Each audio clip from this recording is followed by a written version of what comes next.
आइए अब एक बहुत ही महत्वपूर्ण प्रकार के गति को देखेंगे, एक बहुत ही इंपॉर्टेंट टाइप के मोशन को देखेंगे जिसका नाम है रोलिंग मोशन। ठीक है, रोलिंग मोशन। रोलिंग मोशन जो है ये मोशन में कंबाइंड ट्रांसलेशन और रोटेशन मोशन होता है, दोनों ही होते हैं, ट्रांसलेशन भी होता है, रोटेशन भी होता है, लेकिन इसकी एक खासियत होती है। क्या खासियत होती है वो मैं समझाता हूँ आपको।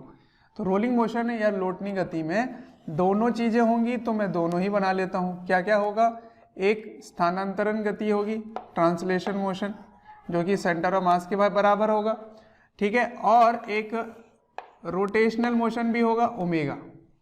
ठीक, तो इसको आप किस तरह से देख सकते हैं, इसको देख सकते हैं यहाँ पर ट्रांसलेशन मोशन है, ठीक है, एवं रोटेशनल मोशन भी है, घूर्णन गति भी है। ठीक है, देखिए तो क्योंकि ये ट्रांसलेशन मोशन है तो इसकी हर बिंदु उसी वेग से चल रही होगी, है ना, बिल्कुल उसी तरह से चल रही होगी, सारे के सारे जो सेंटर ऑफ मास की वेलोसिटी है। तो ये भी v है, ये भी v है, ये भी v है, सारे के सारे v है। और क्योंकि ये रोटेशनल मोशन भी है तो ये केवल घूम रहा होगा, तो घूमने के कारण जो वेग होगी वो कैसे लिखते हैं, क्योंकि ये इस तरह से घूम रहा है ओमेगा से, तो इसकी वेलोसिटी होगी इधर ओमेगा r, इसकी वेलोसिटी होगी इधर ओमेगा r, इसकी वेलोसिटी होगी इधर ओमेगा r, और इसकी वेलोसिटी होगी इधर ओमेगा r। ठीक, तो दोनों को अगर मिला दिया जाए तो मिलाने के बाद क्या आएगा, देखिए जरा ध्यान से, मिलाने के बाद इस तरह से आएगा v प्लस ओमेगा r, और इधर क्या आएगा, इधर आ जाएगा v, इधर आ जाएगा ओमेगा r। तो इसको आप क्या लिख सकते हो, इसको लिख सकते हो v माइनस ओमेगा r। ठीक है, और इसको कैसे लिखोगे, एक v इधर, एक ओमेगा r इधर, इधर ओमेगा r, इधर v। तो इसको आप इस तरह से जोड़ेंगे ये, ठीक, और इसको कैसे जोड़ेंगे, इसको इस तरह से जोड़ेंगे ये ऐसे।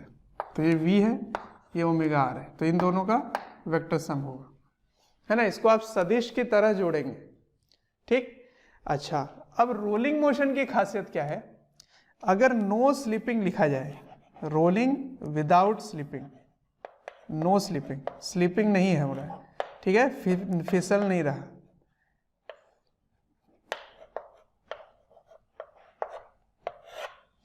फिसलन नहीं है, ठीक है, कौन नहीं फिसल रहा है, ये फिसल नहीं रहा है, किस पर नहीं फिसल रहा है, जिसके ऊपर वो रोल कर रहा है उस पर फिसल नहीं रहा है। तो यदि नहीं स्लिपिंग हो रही है, स्लिपिंग नहीं हो रही है, तो उसकी कंडीशन क्या होगी कि जो बिंदु फर्श से स्पर्श कर रहा है, टच कर रहा है, उस बिंदु का वेग समान होना चाहिए या सापेक्षिक वेग 0 होना चाहिए। ठीक है, तो इस बिंदु का वेग, इस पॉइंट का वेलोसिटी और इस पॉइंट का वेलोसिटी सेम होना चाहिए। तो मान लीजिए ये ऐसे किसी में है, ऐसे एक प्लेटफॉर्म में है, तो इसको आप 1 ले लीजिए, इसको 2 ले लीजिए, तो दोनों की वेलोसिटी सेम होनी चाहिए, तभी स्लिपिंग नहीं होगी। तो उसको क्या बोलेंगे, velocity of point of contact, velocity of point of contact should be same, या आप क्या बोलेंगे, रिलेटिव वेलोसिटी शुड बी 0। ठीक है ना, इसका मतलब ऊपर वाले का वेलोसिटी और नीचे वाले का वेलोसिटी सेम होना चाहिए, तभी स्लिपिंग नहीं होगी। ठीक, तो अगर मैं इसको बोल देता कि इसकी वेलोसिटी v2 है, ठीक है, तो बताइए कंडीशन ऑफ नो स्लिपिंग क्या होगी, रोलिंग, उसको बोलेंगे रोलिंग विदाउट स्लिपिंग, ये बोलेंगे। ठीक है, इसका मतलब क्या हुआ, इसका मतलब हुआ कि ये लोटनी गति कर रहा है बिना फिसले हुए। ठीक, प्योर रोलिंग हो रही है, इसको प्योर रोलिंग भी बोलते हैं, प्योर रोलिंग। तो प्योर रोलिंग मतलब शुद्ध लोटनी गति। ठीक है, शुद्ध लोटनी गति का कंडीशन क्या होना चाहिए, कंडीशन इसके लिए क्या होगा, इसके लिए देखिए ध्यान से, तो इस बिंदु का वेग क्या है बच्चों, इस बिंदु का वेग, इस पॉइंट की वेलोसिटी क्या है, इस पॉइंट की वेलोसिटी है v माइनस ओमेगा आर, और जिसके ऊपर वो रोल कर रहा है, जिसके ऊपर वो रोल कर रहा है उसकी वेलोसिटी क्या है v2। तो इसकी और इसकी दोनों की वेलोसिटी सेम होनी चाहिए, 1 की वेलोसिटी 2 के बराबर होनी चाहिए। तो आप क्या लिखेंगे, v minus omega r equals to v2। ठीक है, ये हो गया A। अब अगर मैं B लूं कि rolling on ground, rolling without sleeping on ground, मतलब पृथ्वी के धरती के ऊपर अगर वो रोल कर रहा है, तो अगर ये फर्श होता, ये फर्श होता तो उसकी वेलोसिटी क्या होती, 0। फर्श थोड़ी चल रहा होता है, ग्राउंड थोड़ी ना चलता है, ग्राउंड को हम लोग स्थिर मानते हैं, है ना, उसको रेस्ट पे मानते हैं।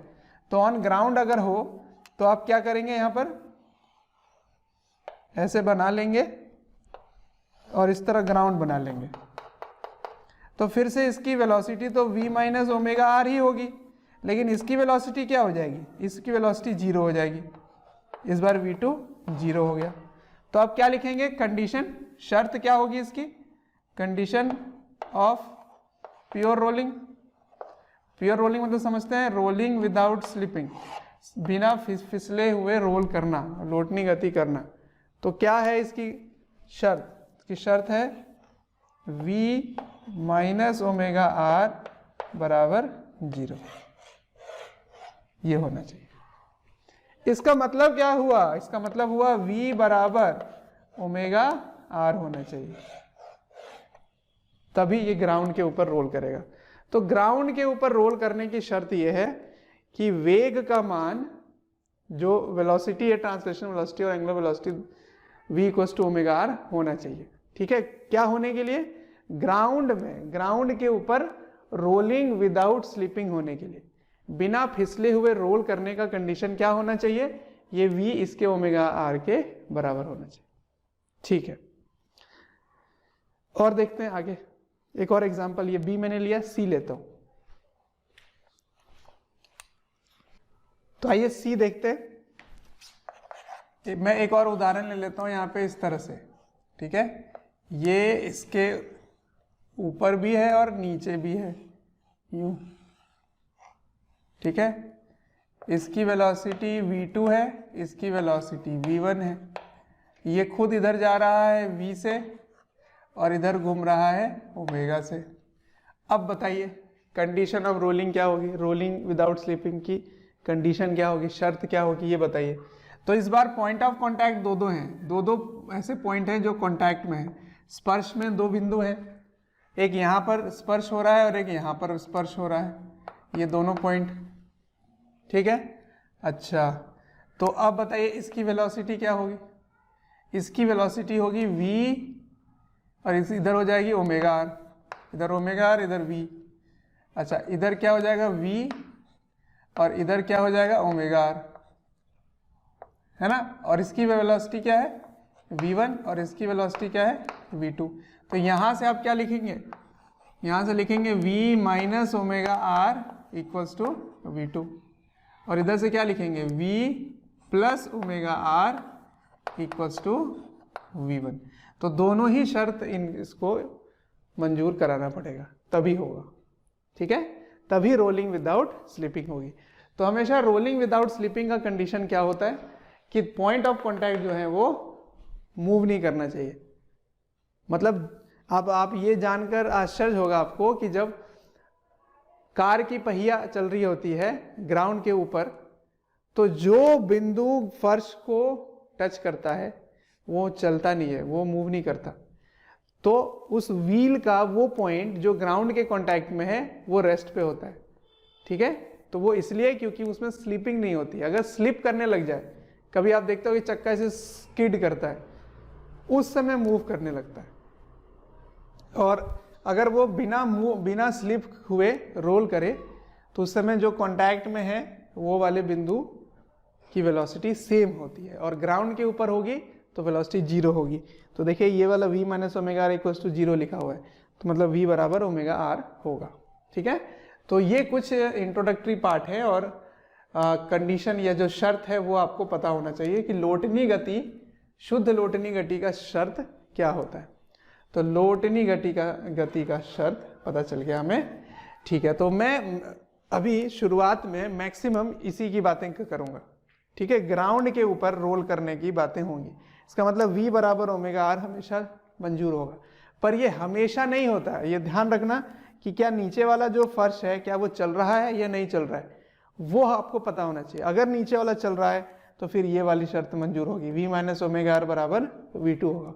यदि दोनों ही चीजें टच कर रही हैं तो फिर यहां से भी एक कंडीशन निकलेगा और यहां से भी एक कंडीशन निकलेगा, ठीक है। तो इसका आपको ध्यान रखना है, ठीक है। तो आइए, रोलिंग ऑन ग्राउंड। तो अब मैं ग्राउंड के ऊपर इसको रोल कराऊंगा, तो इसकी अपनी वेलोसिटी है इधर v और इधर ओमेगा, ठीक है। तो इसको ग्राउंड के ऊपर ले चलते हैं, ग्राउंड के ऊपर, ठीक है। अब सुनो, अब आपको ये बात पता चल गई है कि रोलिंग ऑन ग्राउंड के लिए अगर v equals to omega r होगा, है ना, if v equals to omega r then it is pure rolling, then pure rolling, है ना, शुद्ध लोटनी गति होगी, ठीक है। लेकिन ऐसा भी तो हो सकता है कि ये बराबर नहीं है, तो बराबर नहीं है तो v का मान या तो बड़ा होगा या छोटा होगा, तो मैं बड़ा वाला ले लेता हूं। तो यदि v का मान ओमेगा आर से बड़ा है, इसका मतलब आगे बढ़ने का इसका जो रेट है वो ज़्यादा होगी सिवाय पीछे घूमने के या पीछे जाने के, ठीक है। तो ये v है और इधर ओमेगा आर है। तो यदि इसका मान इससे ज़्यादा है तो फॉरवर्ड स्लिपिंग होगी, आगे की तरफ वो स्लिप करेगा, फॉरवर्ड स्लिपिंग, ठीक है। तो आगे की ओर स्लिप करेगा। प्योर रोलिंग मतलब विदाउट स्लिपिंग, इसमें फिसलन नहीं हो रही है, वो फिसल नहीं रहा है। यदि वो फिसल नहीं रहा है तो v का मान हमेशा ओमेगा आर के बराबर रहेगा। यदि ग्राउंड के ऊपर है तो ग्राउंड के ऊपर होना जरूरी है। किसी प्लेटफॉर्म के ऊपर है, किसी प्लैंक के ऊपर है, तो प्लैंक की जो वेग होगी वो भी आ जाएगी, ठीक है। अच्छा, अब अगर वो कम है तो क्या होगा, है ना, यदि v का मान ओमेगा आर से छोटा है तो ओमेगा आर ज्यादा होगा, तो पीछे की तरफ स्किड करेगा, तो बैकवर्ड स्लिपिंग होगी, बैकवर्ड स्लिपिंग, ठीक है। तो ये बात है। तो यदि प्योर रोलिंग है तो इसकी काइनेमेटिक्स देख लेते हैं। फिर काइनेमेटिक्स है तो ये दोनों ही मतलब कंबाइंड ट्रांसलेशन रोटेशन ही है, तो जो काइनेमेटिक्स मैंने वहां सिखाया है वो सारा यहाँ लगेगा, ठीक है। तो काइनेमेटिक्स समझ लेते हैं, kinematics of pure rolling on ground. समझ रहे हो क्या लिख रहा हूं, समझ रहे होगे, कोई प्रॉब्लम नहीं है ना। इसकी गति की पता करनी है, किसकी, प्योर रोलिंग मतलब शुद्ध लोटनी गति की फर्श के ऊपर, कोई प्रॉब्लम नहीं है समझने में, ठीक है। काइनेमेटिक्स देखते हैं। सबसे पहले इसका वेलोसिटी के बारे में बात कर लेते हैं, ठीक है। वेलोसिटी, तो वेलोसिटी के बारे में हम बात कर चुके हैं। अब इसको डायग्राम से समझ लेते हैं, जरा ध्यान से देखिए। मैंने कहा ये होगा v equals to omega r होगा, इसका मतलब इसकी वेलोसिटी 0 हो जाएगी, है ना, और इसकी वेलोसिटी क्या हो जाएगी, इधर v है इधर ओमेगा आर है, तो इसका इसको अगर जोड़ोगे तो क्या हो जाएगा, ये दोनों तो बराबर ही हो गया ना, ये दोनों क्या हो गए, v हो गया, तो इसकी रिजल्टेंट इधर आ जाएगी। इसका मतलब अगर अब मैं यहाँ पे डायग्राम से बताऊं ऐसे, तो इसकी वेलोसिटी तो 0 होगी। थैंक यू डियर स्टूडेंट्स, हमें ढेर सारा प्यार देने के लिए। डेली हज़ारों स्टूडेंट्स हमारे वीडियोस से लाभ उठा रहे हैं, उनको काफ़ी बेनिफिट पहुंच रहा है हमारे वीडियो लेक्चर से। आपसे एक रिक्वेस्ट है कि डिस्क्रिप्शन बॉक्स पे एक लिंक है, उस लिंक को क्लिक करें और अपनी एनरोलमेंट सुनिश्चित करें। और साथ ही जिनको स्टडी मटेरियल या फिर डाउट सेशन चाहिए वो प्रीमियम कोर्सेज़ के लिए भी एनरोल कर सकते हैं। सेंटर की वेलोसिटी v होगी, यहाँ की वेलोसिटी क्या हो जाएगी √2v, क्योंकि देखो ये वाला v है, ये भी v है, तो √v² प्लस v² v√2, ठीक है। अच्छा, यहाँ पर ω/r और यहाँ पर v, तो इन दोनों को जोड़ो, ऐसे, तो √2v ऐसे आ जाएगा, है ना, क्योंकि ω/r का मान किसके बराबर है, v के बराबर है, तो यहाँ क्या आ जाएगा √2v आ जाएगा, ऐसे √2v। ठीक, यहाँ पे क्या होगा, यहाँ देखिए, यहाँ से जब आप ऊपर जाएंगे इस जगह पे, तो इधर v है और इधर ही ω/r भी है, तो v प्लस ω/r। अब ω/r की वैल्यू v के बराबर है, तो किसके बराबर हो गया, 2v के बराबर हो गया। इसका मतलब इसकी वेलोसिटी क्या है, 2v है। ठीक है, समझ आ रहा है। अच्छा, मैं यहाँ पे पूछूं इसकी वेलोसिटी बताइए, तो क्या करोगे, इधर तो v था, इधर v, और यहाँ से यहाँ का डिस्टेंस मान लीजिए r/2 है, तो इधर क्या हो जाएगा ω/r/2, और इधर क्या हो जाएगा v, तो v माइनस ω/r/2 क्या होगा, ω/r है v के बराबर, यानी कि v/2, तो v/2 v से माइनस करोगे तो वो भी v/2 ही देगा, तो ये भी v/2 हो गया।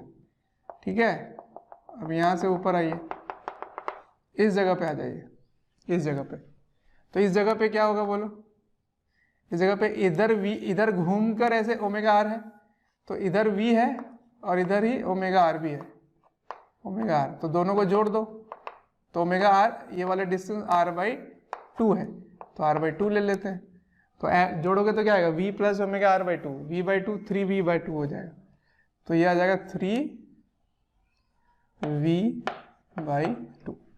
तो देख रहे हो, ये 0 है, ये फिर v/2 है, फिर यह v है, फिर ऊपर 3v/2 है, फिर ऊपर 2v है, ये इधर √2v है, इधर √2v है, ऐसे है। ठीक है, ये इसकी वेलोसिटी है, यहाँ पे 0 भी है। तो अगर मैं किसी थीटा एंगल पे वेलोसिटी निकालना चाहूं तो वो कैसे कर सकते हैं, यही मैं वहां पे पहले बताया था कि उसको जोड़ते हैं, तो रूट अंडर करके, तो मान लीजिए यहां से मैं थीटा एंगल पे ऐसे ले लेता हूं, ऐसे, ये थीटा है, तो इधर v है और इधर ω/r है, और ω/r की वैल्यू किसके बराबर है, v के बराबर है। ठीक है, ये 90 डिग्री है, ये 90 है, ये 90 माइनस थीटा है, और ये 90 है, टोटल कितना हो गया देखो बच्चों, ये v है, और अब ω/r से ये भी v हो गया, और ये एंगल कितना हो गया 180 माइनस थीटा हो गया, ऐसे। तो अब इसका रिजल्टेंट निकालिए,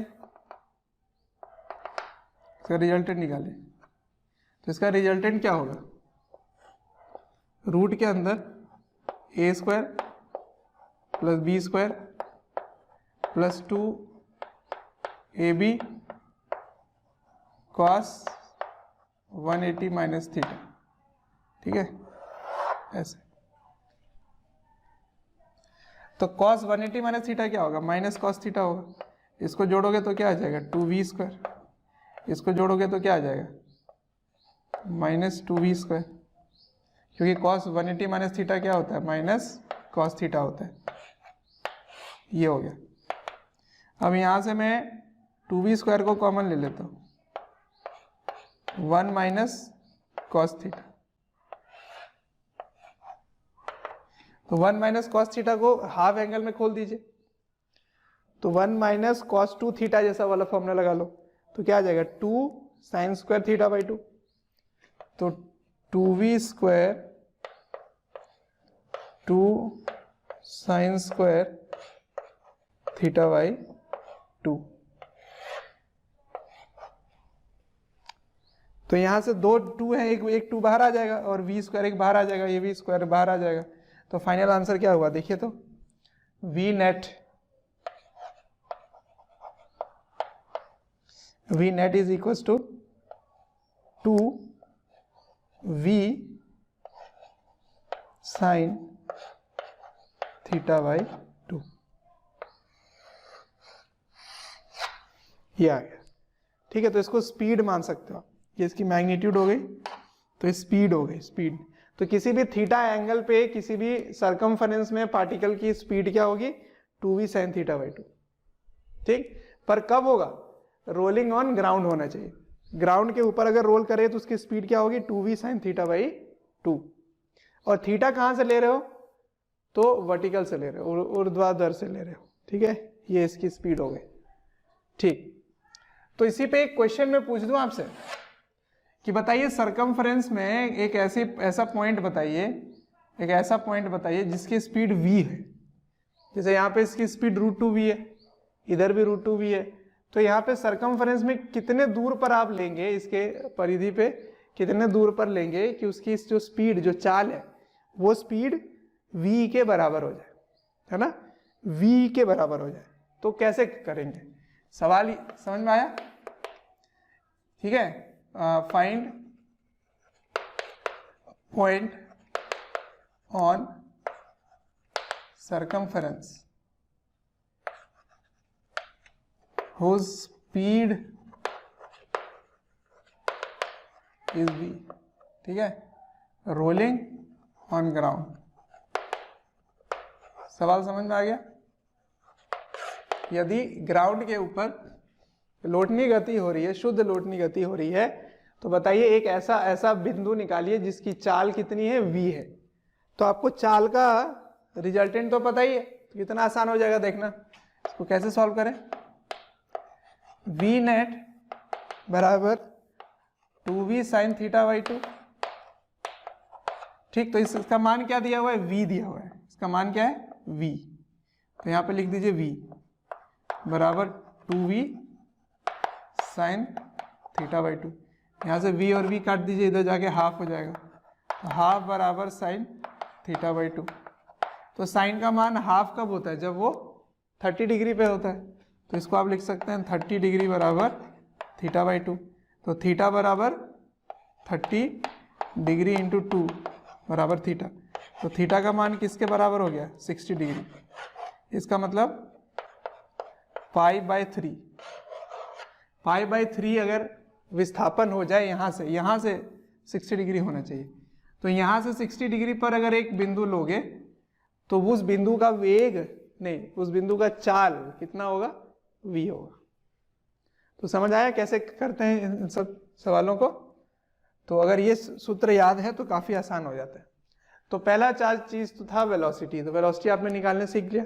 अब दूसरा एसेलरेशन, एसेलरेशन क्या होगा वो पता करते हैं, ठीक है। हालांकि मैंने कंबाइंड ट्रांसलेशन रोटेशन में बता रखा है, फिर भी मैं आपसे कोशिश करूंगा ये पता कराने का, ठीक। इसको नोट डाउन कीजिए।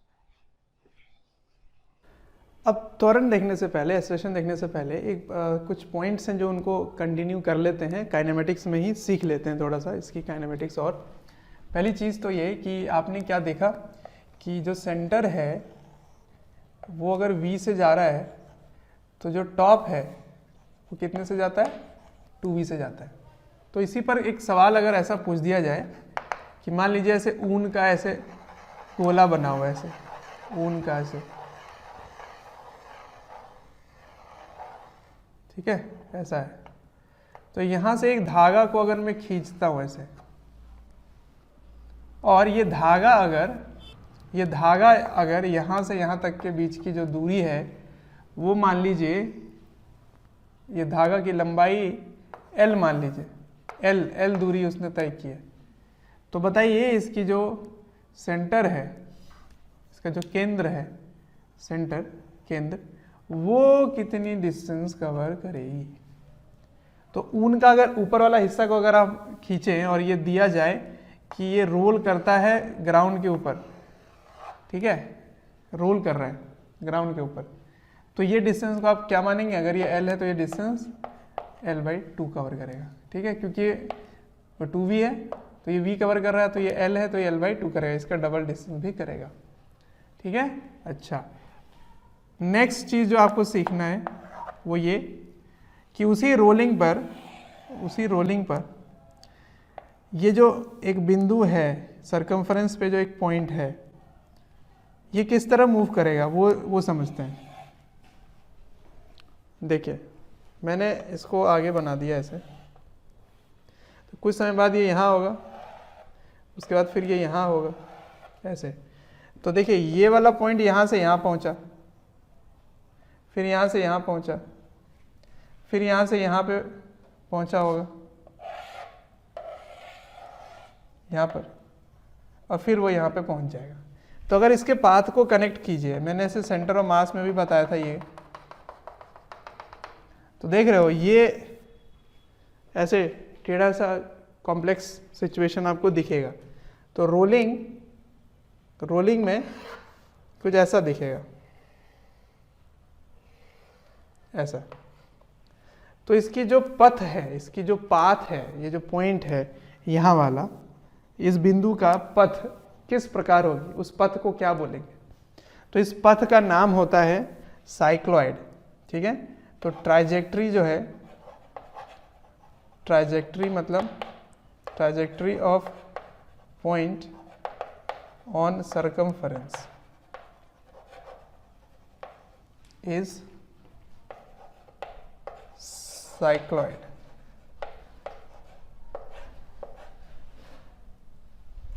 ठीक है, इज साइक्लॉइड।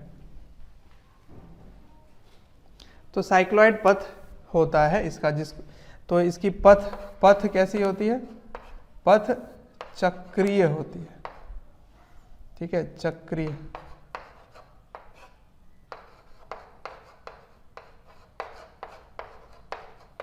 पथ का नाम क्या होता है? चक्रीय। तो ये साइक्लॉइड में इक्वेशन भी निकाल के देख लेते हैं। और एक चक्कर जब ये लगा लेता है, यहां से घूमकर जब ये यहीं आ जाता है, तो ये जो बिंदु है ये कितनी दूरी तय करेगा, ये दूरी भी आपको ज्ञात करना है।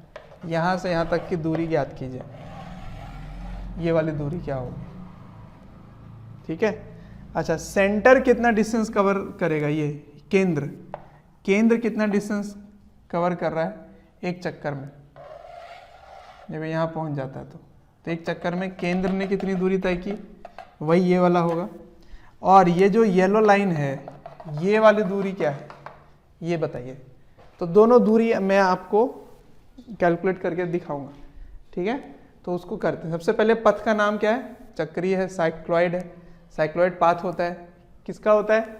एक बिंदु जो सरकमफरेंस में है और वो रोल कर रहा है ग्राउंड के ऊपर। तो रोलिंग विदाउट स्लिपिंग होना चाहिए और ग्राउंड के ऊपर होना चाहिए। तो ऐसे पथ का जो ट्राइजेक्ट्री है वो साइक्लॉइड होगी, पथ उसकी चक्रीय होगी। ठीक है, चलिए अब मैं आपको कैलकुलेट करके दिखाता हूँ कि दूरी कितनी तय कर रहा है ये, है ना। उसके बाद फिर बाद में पढ़ेंगे एक्सेलरेटेड मोशन, एक्सेलरेशन का त्वरण इसमें कैसे होगा। तो अभी तक त्वरण नहीं है, अभी तक जो चाल है वो नियत है। ठीक है, तब आपको ज्ञात करना है ये दूरी, ये वाली कितनी है और केंद्र ने कितनी दूरी तय की एक चक्कर में, एक जब चक्कर लगा लेता है तो। ठीक, तो आइए दूरी तय करते हैं। तो सबसे पहले सवाल जो है वो क्या है कि यहाँ पर रोलिंग हो रहा है, किस में हो रहा है? तो ग्राउंड के ऊपर हो रहा है, rolling on ground without slipping हो रहा है। और ये इसका v है और ये इसका ओमेगा है। ठीक है, तो v बराबर ओमेगा r, ये चीज़ तो यहाँ पर कंप्लीट है। ठीक, सवाल है कि जब ये एक चक्कर लगा लेता है, ऐसे घूमकर वापस आ जाता है, तब बताना है। तो थीटा बराबर 2 पाई हो रहा है। ठीक है, कौन सा थीटा? तो यहाँ पे जो थीटा बन रहा है, इधर से जो थीटा बन रहा है, वो जब 2 पाई हो जाएगा तब बताना है कि कितनी दूरी तय होगी। ठीक, तो t बराबर क्या होगा? समय टोटल समय कितना लगा ये बताना है। तो समय बराबर थीटा बटा ओमेगा, मतलब 2 पाई बाई ओमेगा। ठीक है, अच्छा, अब प्यारे बच्चों, जब मैं कमेंट सेक्शन में जाता हूँ तो कुछ ऐसे लाइन हैं, कुछ ऐसे कमेंट्स हैं जो काफ़ी कॉमन है, और वो ये हैं कि सर एक इस चैप्टर का इस टॉपिक के बारे में वीडियो बना दें या इस टॉपिक को थोड़ा सा इलेबोरेट करके समझा दें। तो प्यारे बच्चों, मैं आपसे रिक्वेस्ट करना चाहता हूँ कि सबसे पहले तो हमारे चैनल को सब्सक्राइब करें और बेल आइकन को हिट करें। इससे क्या होगा कि कोई भी नोटिफिकेशन आप मिस नहीं करेंगे। मैं ये इसलिए कह रहा हूँ क्योंकि जिस टॉपिक के बारे में आप पूछ रहे होते हैं या आप रिक्वेस्ट कर रहे होते हैं वो हमारे चैनल्स में ऑलरेडी वीडियोज़ हैं। आप अगर चैनल विज़िट करेंगे तो प्लेलिस्ट भी बने हुए हैं और प्लेलिस्ट से आप अपने जो डिमांड है, जो आपके पर्टिकुलर टॉपिक्स हैं, उनको आप विज़िट करके पढ़ सकते हैं। अब पहला कि केंद्र ने कितनी दूरी तय की, ये सेंटर ने कितना डिस्टेंस तय किया एक चक्कर में। जब ये यहाँ पहुँच जाता है तो जब ये एक चक्कर लगा लेता है तो बताइए केंद्र ने कितनी दूरी तय की होगी। तो distance covered by centre, distance covered by centre, केंद्र द्वारा तय की गई दूरी। ठीक, तो वो कैसे लिखेंगे? तो केंद्र की दूरी को समय से गुणा कर दीजिए। तो केंद्र की दूरी समय से, तो v बराबर क्या है? ओमेगा आर, या v को ऐसे ही छोड़ दो v और समय को यहाँ से लिख दो। तो समय हो गया 2 पाई बाई ओमेगा। अब यहाँ से देखिए v बाय ओमेगा किसके बराबर है? v बाय ओमेगा r के बराबर है। तो v बाय ओमेगा किसके बराबर है? r। तो दूरी कितना तय हुआ? 2 पाई r। ये हो गया इसका दूरी। तो s बराबर 2 पाई r, ये दूरी 2 पाई r। ठीक है, अब अगला सवाल क्या है? अगला सवाल है कि बताइए कोई ये वाला जो पॉइंट यहाँ पे था, जब ये एक चक्कर लगाता है तो ये चीज़ पता है आपको कि ये साइक्लॉइड कवर करता है। तो बताइए दूरी क्या होगी? साइक्लॉइड की वो दूरी क्या होगी? ठीक, तो distance covered by point on circumference, ठीक है, इन 1 रेवोल्यूशन। एक कंप्लीट चक्कर में, एक चक्कर जब ये लगा लेता है तब बताना है कितनी दूरी तय करेगा। तो देखिए मैंने आपको v नेट का मान लिख के बताया था, क्या होता है? 2v sine theta by 2। और थीटा का मान आप किसके बराबर लिख सकते हैं? थीटा का मान लिख सकते हैं ओमेगा टी के बराबर। तो थीटा बराबर ओमेगा टी यहाँ से। तो इसका मतलब आपको स्पीड पता है, चाल पता है, तो चाल से दूरी कैसे निकालेंगे? अभी क्योंकि ये कांस्टेंट नहीं है तो इंटीग्रेट करोगे, तो इंटीग्रेशन v dt, ठीक है। तो v का मान कितना है? 2v sign omega T by 2 dt का इंटीग्रेशन। कब से? 0 से लेकर 2 पाई बाई ओमेगा तक, 2 पाई बाई ओमेगा तक, ठीक है। तो साइन का इंटीग्रेशन क्या होता है? Minus cos. साइन का इंटीग्रेशन माइनस कॉस। तो 2v minus cos omega T by 2, ठीक है। अच्छा, और इसका कोफिशिएंट से गुणा भाग कर मतलब डिवाइड करेंगे तो ओमेगा नीचे 2 चल जाएगा ऊपर, तो 2 चल गया ऊपर, ओमेगा आ गया नीचे, ये हो गया, ठीक। और इसको 0 से 2 पाई बाई ओमेगा तक, ठीक है। तो ये क्या बन गया? 4v by omega. v by omega यहाँ से r है, तो ये बन गया 4r। अच्छा, पहले 0 डालोगे तो cos 0 का मान क्या होगा? 1, ठीक। तो माइनस है तो इसको पहले लिख सकते हो, तो ये आ जाएगा 1 माइनस कॉस ओमेगा बाई 2, और t का मान क्या होगा? 2 pi by omega, omega omega omega omega. तो कॉस पाई का मान क्या होगा? कॉस पाई का मान -1, तो माइनस माइनस प्लस, तो 2 हो जाएगा, 2 और 2 4 से मल्टीप्लाई हो जाएगा, तो 8 r आ गया। समझ आया? इसका मान क्या है? -1 minus minus +1 plus 1 plus 1 2 into 4 8। तो दूरी कितनी तय होती है? ये दूरी 8r तय होती है, ठीक है। तो ये सब स्टैंडर्ड रिजल्ट है, इनको आप याद रख सकते हो। ये 8r आता है, वो 2 पाई r आता है, ठीक है। और r का मान क्या है? r का मान इसकी त्रिज्या है, रेडियस है, ठीक। तो एक पहिया 2πr कवर करता है पहिया का एक बिंदु, और उसी पहिए का जो केंद्र है वो 2πr दूरी तय करता है।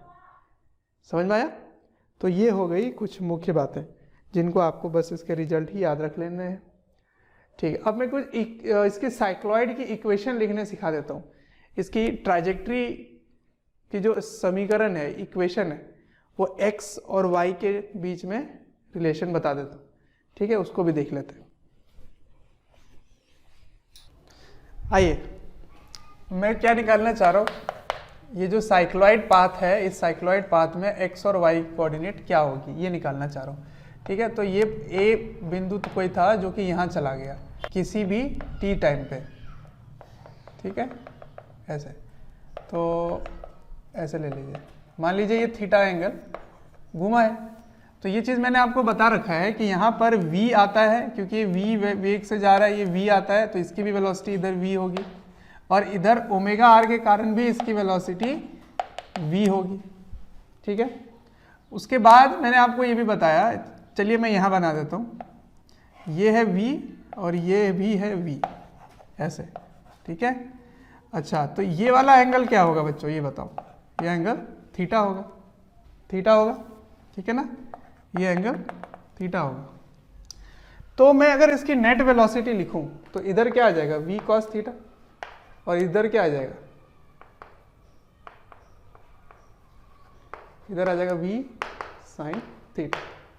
ठीक है, अब सुनो, x डायरेक्शन में नेट वेलोसिटी क्या हो जाएगी, x डायरेक्शन में net velocity v minus v cos theta, और y डायरेक्शन में नेट वेलोसिटी क्या हो जाएगी, v sin थीटा। ठीक है, तो इसमें से v कॉमन ले लीजिए, तो 1 माइनस कॉस थीटा की जगह ओमेगा टी रख दीजिए, और यहाँ भी क्या हो जाएगा, v sin थीटा की जगह ओमेगा टी। तो x डायरेक्शन की वेलोसिटी y डायरेक्शन की वेलोसिटी मिल गई। तो x कोऑर्डिनेट और y कोऑर्डिनेट आप निकाल सकते हैं। कैसे? इसको क्या लिखोगे, इसको लिखोगे dx बाई dt, और इसको क्या लिखोगे, dy बाई dt। ठीक है, अब सुनिए, यहां से dx इज इक्वल टू क्या होगा, dt इधर भेज दीजिए,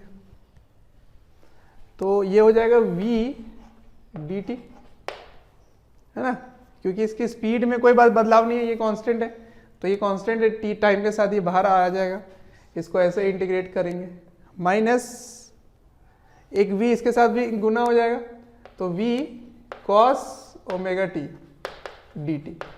ठीक है, इसको इंटीग्रेट करेंगे कहाँ से, 0 से t टाइम पे, कोई भी t टाइम पे आपको इसकी कोऑर्डिनेट पता करनी है।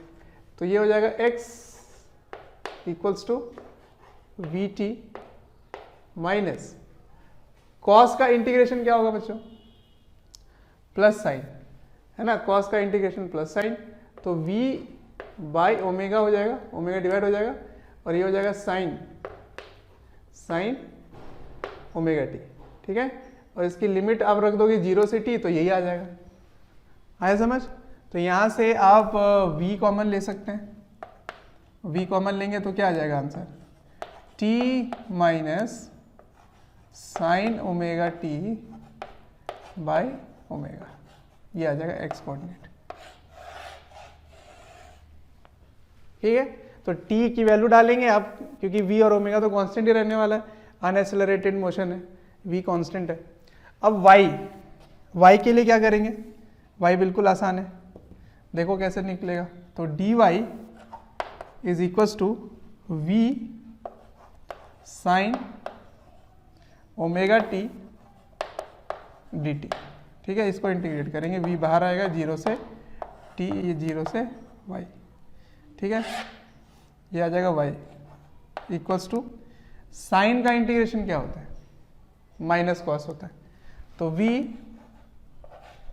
माइनस कॉस ओमेगा टी 0 से t। ठीक, ओमेगा से डिवाइड हो जाएगा, और ये माइनस है तो ये पहले ही इसको रख लो, तो 1 माइनस कॉस ओमेगा टी। ठीक है, ये y हो गया, तो y कोऑर्डिनेट ऐसे लिखोगे, x कोऑर्डिनेट ऐसे लिखोगे। तो v बाय ओमेगा को रिप्लेस कर सकते हैं आप, क्योंकि v equals to omega r है, तो यहाँ पे r लिखा जा सकता है।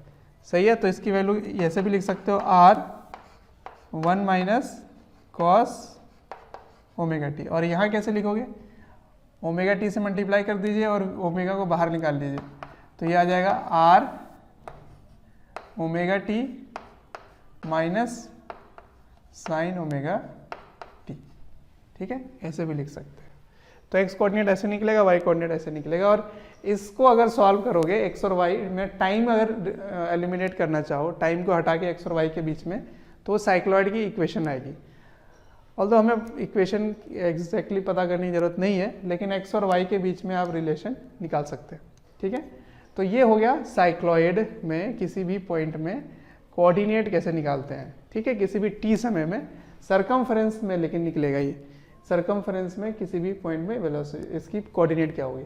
तो ये ऊपर कितना गया है ना, और ये इधर कितना आया, ये सारा कोऑर्डिनेट आप निकाल सकते हैं जब ये आगे बढ़ेगा। तो ये कुछ मैथमेटिक्स है। ठीक, अब हम लोग अगला टॉपिक शुरू करेंगे जिसमें एक्सेलरेशन के बारे में बात होगी और एक्सेलरेटेड रोलिंग मोशन को कैसे हैंडल करेंगे। ठीक है,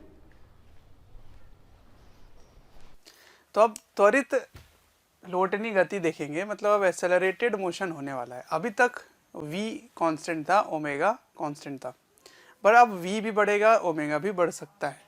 तो अब रोलिंग मोशन होने की क्या कंडीशन होगी, क्या शर्त होगी कि लोटनी गति अब हो सके। तो उसके लिए मैं आपको ये चित्र बना के दिखा देता हूँ आपको। देखिए, पहले क्या था हमारे पास, पहले क्या था, पहले था कि सेंटर ऑफ मास यहाँ v से जा रहा था और ये ओमेगा से ऐसे घूम रहा था। ठीक है, इस तरह से। अच्छा ठीक है, तो इधर की वेलोसिटी v थी और इधर की वेलोसिटी ओमेगा r हुआ करती थी। ठीक है, ये बात भी। तो उसके बाद हमने क्या सीखा कि अगर प्योर रोलिंग होना है, मतलब रोलिंग विदाउट स्लिपिंग, बिना फिसले, अगर किसी भी सतह पर इसको लोटनी गति करनी है, रोलिंग मोशन करना है, तो कंडीशन क्या होना चाहिए, इसकी वेग जो है वो जीरो होना चाहिए। ये वाला पॉइंट ऑफ कांटेक्ट की वेलोसिटी जीरो होनी चाहिए, अर्थात v minus omega r equals to zero. तो v बराबर ओमेगा आर, ये कंडीशन हमने पहले पढ़ रखा था और यही कंडीशन होता है ताकि ये स्लिप ना करे, है ना, फिसले नहीं। तो ये जो पॉइंट है इसकी वेलोसिटी जीरो तो है, पर इसकी एक्सेलरेशन जीरो नहीं है, इसका ध्यान रखना। इस बिंदु की त्वरण जीरो नहीं है, एक्सेलरेशन जीरो नहीं है। तो क्या है, कौन सा एक्सेलरेशन होगा, इधर की ओर होगा, सेंट्रीपिटल, जिसको बोलेंगे ओमेगा स्क्वायर आर। ये होगी इसकी एक्सेलरेशन, है ना। तो रेडियल एक्सेलरेशन क्या होगा, ओमेगा स्क्वायर आर, ये होगा। इसकी एक्सेलरेशन अभी फिलहाल नहीं है, अभी मैं ये कांस्टेंट v को कांस्टेंट लेके चल रहा हूँ। ठीक है, यहाँ पर नियत है ये। अब लेके चलता हूँ मैं त्वरित। ये था अनएक्सेलरेटेड, अनएक्सेलरेटेड था, मतलब त्वरित नहीं था, है ना, एक्सेलरेशन इसमें जीरो था। तो ये हमने पढ़ रखा है। अब हम नया पढ़ने वाले हैं जिसमें एक्सेलरेशन जीरो नहीं होगी, ये एक्सेलरेटेड होगा। ठीक है, ये एक्सेलरेटेड होगा। तो एक्सेलरेटेड होने के लिए, हाँ, तो मैंने क्या किया, इसको एक्सेलरेटेड कर दिया, तो अब इसकी त्वरण आ गई, एक्सेलरेशन आ गई a, और इसकी एंगुलर एक्सेलरेशन भी ले लेता हूं मैं अल्फा। ठीक है, तो कोणीय त्वरण और रेखीय त्वरण दोनों ही त्वरण इसमें होने वाली है। ठीक है, तो अब शर्त क्या होगी, इसको लोटनी गति या रोलिंग मोशन होने की शर्त क्या होगी, कंडीशन क्या होगी, वो पता करते हैं। तो देखिए, ये जो पॉइंट है वो स्लिप ना करे, ये बिंदु फिसले नहीं इसके ऊपर, उसके लिए इस बिंदु का जो, बच्चों अगर हमारे वीडियोस आपको पसंद आते हैं, आपको हमारी जो मेहनत है वो आपको अच्छी लगती है, तो आप हमारे वीडियोस को ज़रूर लाइक करें और शेयर करें। शेयर इसलिए मैं करने बोल रहा हूँ क्योंकि आपके शेयर करने से ज़रूरतमंद बच्चों तक ये वीडियोस पहुँच सकता है, जिनको एक पर्टिकुलर टॉपिक काफ़ी वीक लग रहा है, या एक ऐसा चैप्टर है जिसके बारे में एक पर्टिकुलर टॉपिक उनको अच्छे से पढ़ना है तो उन तक पहुंच सकता है ये। अंत में मैं आपसे यही कहना चाहूँगा कि आपके स्नेह, अफेक्शन, प्यार देखकर हमारी पूरी मोशन की टीम काफ़ी मोटिवेटेड है आपको क्वालिटी कंटेंट देने के लिए। आप वेग है वो 0 होना चाहिए, इस बिंदु का चलना नहीं है, वो बिल्कुल रेस्ट पे रहना चाहिए इस सरफेस के रिस्पेक्ट में। इसका मतलब ग्राउंड की बात कर रहा हूँ मैं, ग्राउंड की बात कर रहा हूँ, तो v minus omega r is 0, v equals to omega r होना चाहिए।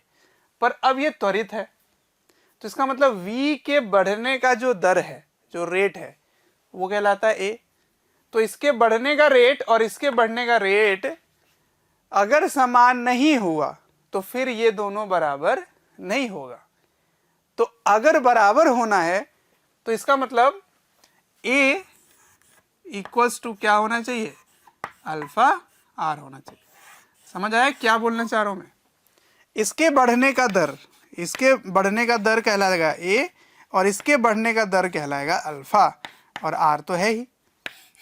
तो ये हो गई इसकी बात, ठीक है। इसमें मैंने कैपिटल आर लिया इस बार।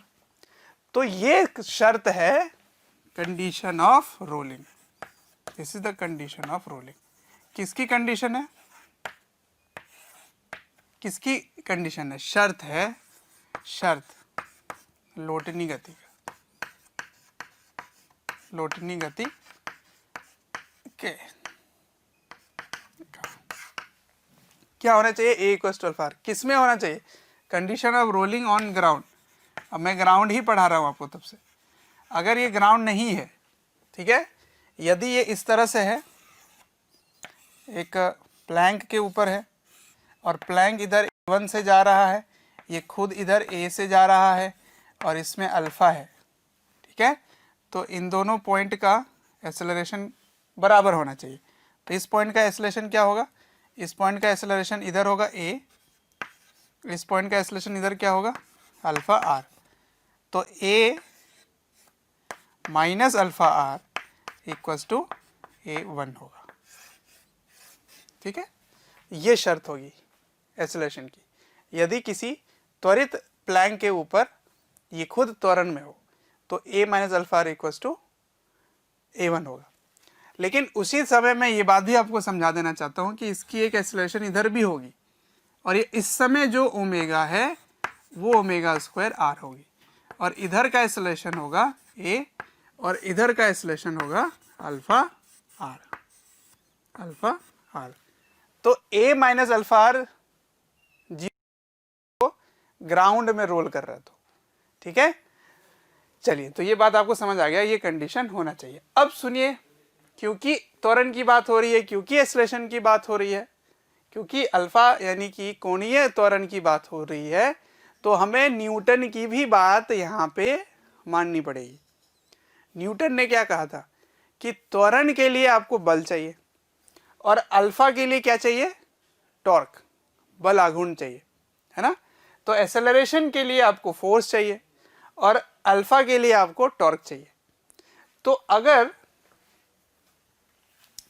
अगर मैं यहां पर फोर्स लगाता हूं, है ना, ऐसे फोर्स लगाया, इधर F फोर्स लगाया, किसी भी एक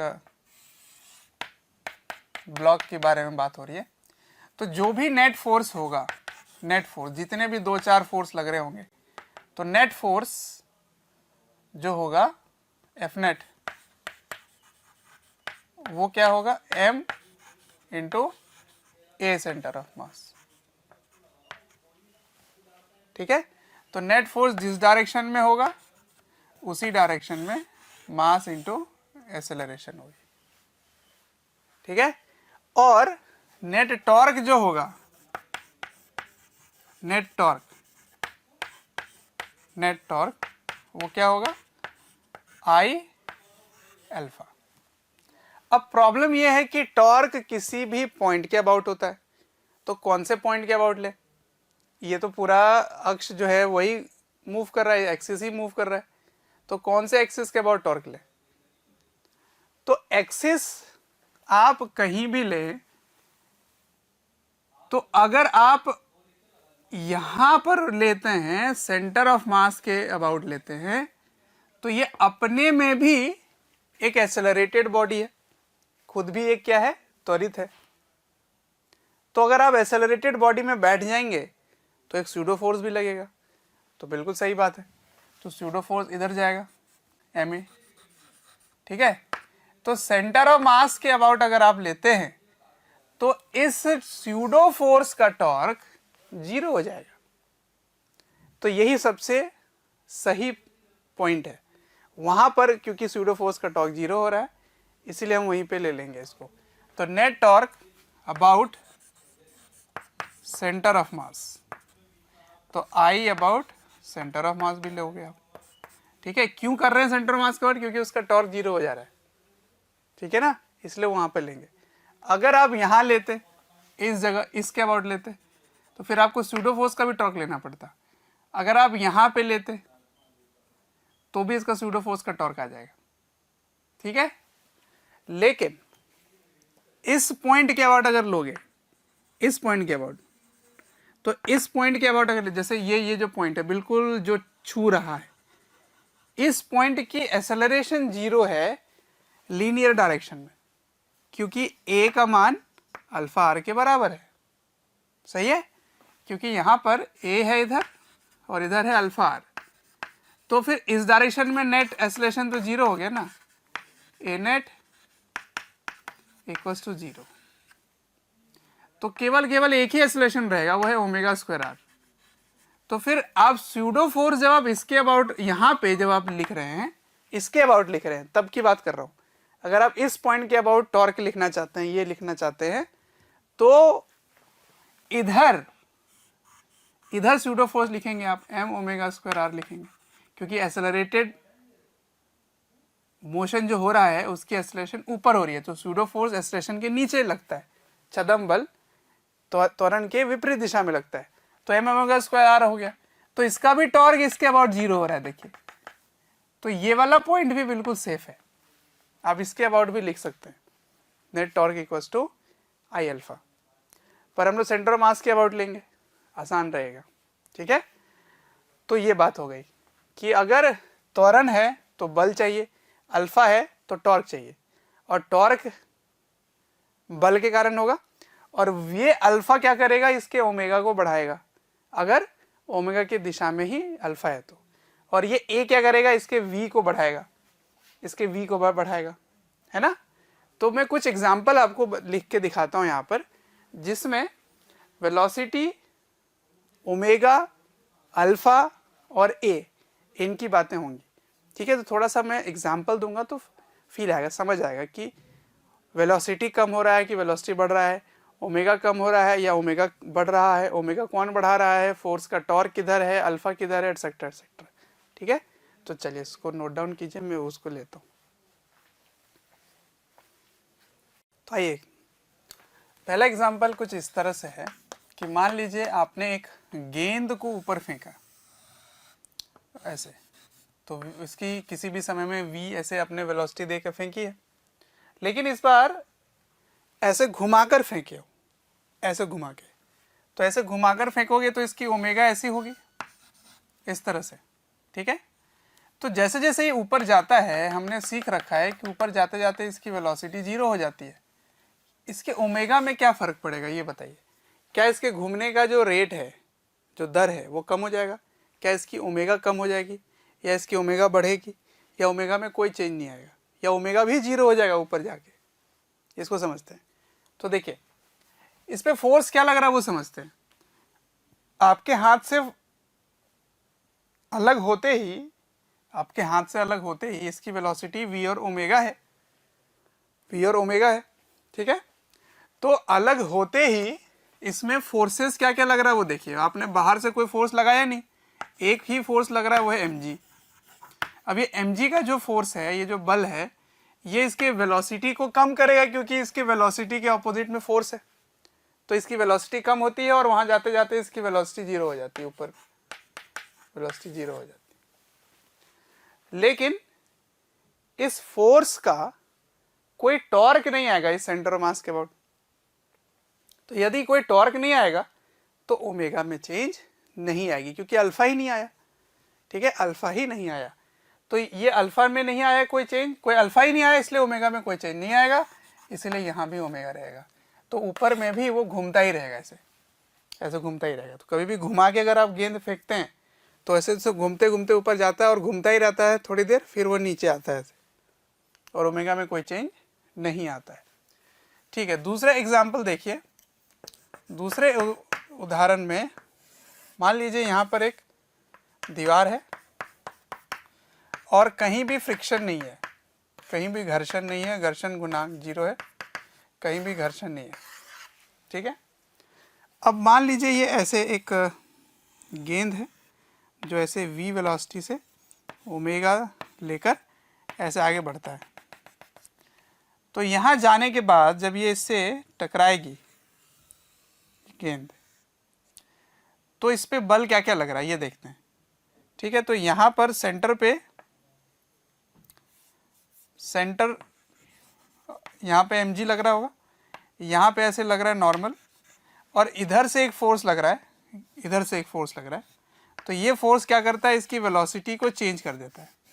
अब ये v इधर हो गया, मान लीजिए e = 1 है, तो e 1 होगा तो v हो गया, और अगर e कुछ और होगा तो e टाइम्स v होता है, हमने सीख रखा है इसके पहले वाले चैप्टर में। और अगर आप भूल गए हो तो मेरे पुराने वीडियोस देख सकते हो।